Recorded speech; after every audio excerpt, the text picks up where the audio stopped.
Assalamualaikum warahmatullahi wabarakatuh. Mudah-mudahan kalian dalam keadaan sehat. Bapak akan menjelaskan di kelas 11 RK ini mengenai materi struktur query atau SQL. Nah, setelah kalian belajar, setelah Bapak jelaskan, diharapkan kalian dapat menjelaskan apa itu struktur query atau SQL ya.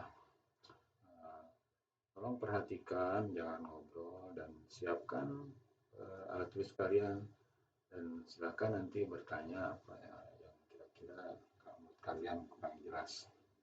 Kalian bisa mencari referensi di browse ya di Google.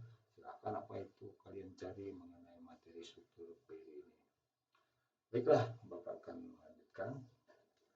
Struktur query ini atau struktur query SQL adalah sistem manajemen database relasional (RDBMS) yang dirancang untuk aplikasi dengan arsitektur client atau server.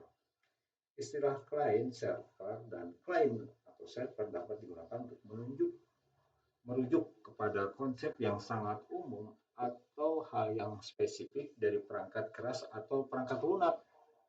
Pada umumnya terdapat 3 jenis perintah SQL yang bisa digunakan oleh SQL, yaitu DDL atau Data Definition Language, DML, Data Manipulation Language, dan DCL, Data Control Language.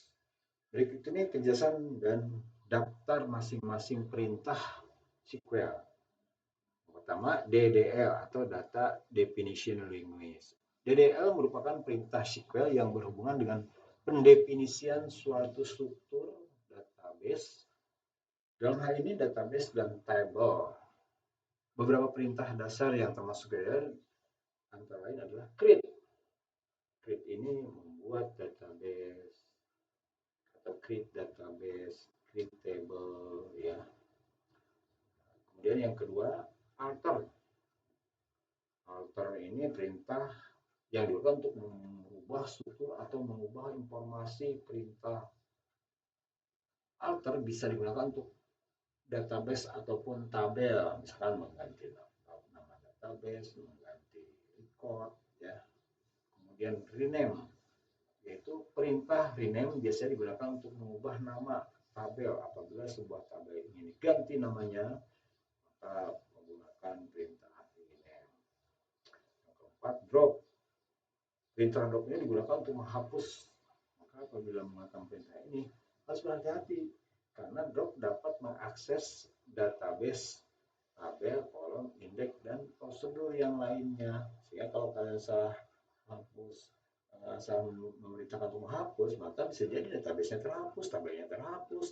Karena kalau database-nya dihapus, berarti semua tabel, kolom, ya, terus record-nya juga kan terhapus. Hati-hati di sini menggunakan perintah drop. Kemudian yang kedua yaitu DML atau Data Manipulation Language. Nah, DML ini merupakan perintah SQL yang berhubungan dengan manipulasi atau mengubah ya pengolahan data atau record dalam tabel. Perintah SQL yang termasuk dalam DML tadi select bintang from nama tabel, itu perintah untuk menampilkan data-data yang ada dalam suatu tabel pada suatu database ya. Kemudian insert, masukkan data ke dalam tabel. Update, mengubah record ya. Jadi misalkan ada nama dirubah, ada ada nomor telepon nih, itu kalau dirubah itu kita bisa menggunakan perintah update. Kemudian delete digunakan untuk menghapus data atau record di dalam tabel. Beda dengan drop ya. Kalau drop itu semuanya, kalau delete itu hanya untuk menghapus data atau record di dalam tabel.